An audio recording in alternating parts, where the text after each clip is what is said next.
च्या बातमीकडे वळूयात। विधान भवनातल्या शिंदेच्या दालनामध्ये उपमुख्यमंत्री शिंदे आणि शरद पवारांची भेट झाली आहे। कॅबिनेट बैठक सोडून एकनाथ शिंदेंनी पवारांची भेट घेतली। शिंदेच्या दालनातच पवारांकडून आमदारांची बैठक घेण्यात आलेली आहे।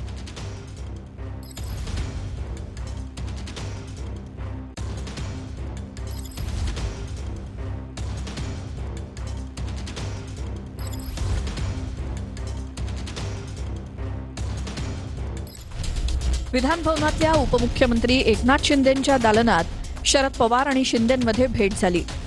शरद पवार महाराष्ट्र कर्नाटक सीमा प्रश्नाच्या बैठकीसाठी विधान भवनात आले होते। मुख्यमंत्र्यांच्या उपस्थितीत सीमा प्रश्नाची बैठक झाल्यानंतर पवार उपमुख्यमंत्री एकनाथ शिंदेंच्या दालनात गेले। पवार शिंदेंच्या दालनात गेले त्यावेळी शिंदे कॅबिनेट बैठकीसाठी गेले होते। पवार दालनात आल्याचं कळताच एकनाथ शिंदे कॅबिनेट बैठक सोडून दालनात हजर झाले। पवारांची भेट घेऊन शिंदे पुन्हा कॅबिनेट बैठकीला गेले। शिंदे निघून गेल्यानंतर पवारही दालनाबाहेर पडले। विधान भवनातल्या पक्ष कार्यालयात बैठक घेण्याचा पवारांचा विचार होता, पण इथेच बैठक करूया का असा प्रश्न जयंत पाटील यांनी पवारांना विचारला।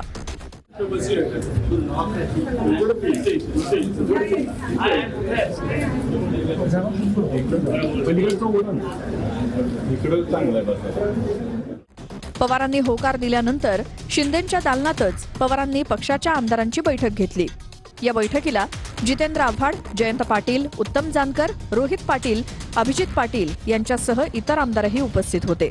शिंदेंच्या दालनात शिंदे आणि पवारांची झालेली भेट आणि शिंदेंच्या दालनात पवारांनी घेतलेली आमदारांची बैठक याची जोरदार राजकीय चर्चा विधान भवनात पाहायला मिळाली। शिंदे आणि पवारांमध्ये नेमकं काय चाललंय हाही चर्चेचा विषय होता। एक बैठक संपल्यानंतर कुठे सर्वांना भेटावं, चर्चा करावी आणि अशा प्रकारच्या गप्पा गोष्टी कराव्या म्हणून साहेबांनी या ठिकाणी एकनाथ शिंदे यांची कॅबिन घेतली। हा काही चर्चेचा किंवा राजकारणाचा विषय होऊ शकत नाही। साहेबांना तिथूनच जवळून असताना उतरून जायचं असल्यामुळे त्यांच्या दालनामध्ये बसून आपल्या सर्व आमदार खासदारांची चर्चा केली आणि अधिवेशन चालू असताना आपला नेता आणि त्यांच्याबरोबर आलेल्या सर्व सहकाऱ्यांच्या बरोबर चर्चा करण्याचा तो एक